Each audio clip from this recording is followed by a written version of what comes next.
اقتصاد پر بھروسہ نہیں رکھتی، میں الہی رہائی پر اعتقاد رکھتی ہوں۔ میں نے ایک متقی مسلمان گھرانے میں جنم لیا اور خدا کے پاس میرے لیے منصوبے تھے، شاندار منصوبے۔ میں موت کے دہانے پر تھی، میں خودکشی کرنے کا سوچ رہی تھی۔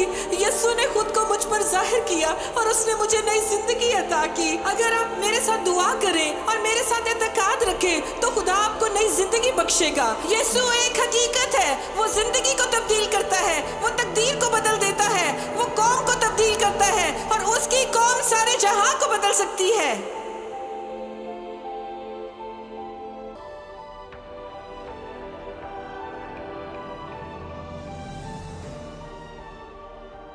میں چاہتی ہوں کہ 12، 13، 14 سالہ وہ بن بیاہی حاملہ لڑکیاں جو اس کات کلینکس میں اپنے بچوں کے قتل کے لیے جاتی ہیں، کائنات کے خالق سے ملے جو ان کا خالق ہے اور انہیں اپنی قدرت سے بدلے۔ میں ان مردوں کو جو وقت نکال کر ہر روز اپنے کمپیوٹر پر اریاں فلمیں دیکھتے اور اپنی بیویوں کو حقیر سمجھتے ہیں کیونکہ وہ انٹرنیٹ جیسی نہیں دکھتی، آزاد ہوتے دیکھنا چاہتی ہوں کہ ان کے گھرانوں میں کوئی جنسی بہرا روی نہ ہو اور پاکیزگی ہو سکتا ہے کہ میں امریکہ کے لیے اپنے خواب لکھوں، وہ ایک خوابناک پیغام ہوگا۔ وہ شخص جس نے لکھا میرا ایک خواب ہے لیکن میری رویا ہے، میرے پاس اس قوم کے اصل کی طرف لوٹنے کی ایک خدائی رویا ہے۔ میں نوجوانوں کو غصے، رد ہونے، خود نفرتی، خود کو کاٹنے، خودکشی اور مایوسی کا شکار دیکھتی ہوں۔ میں چاہتی ہوں کہ وہ دعا کرے اور خدا کی فوج بنے اور اپنے نجات دہندہ کی پرستش کریں۔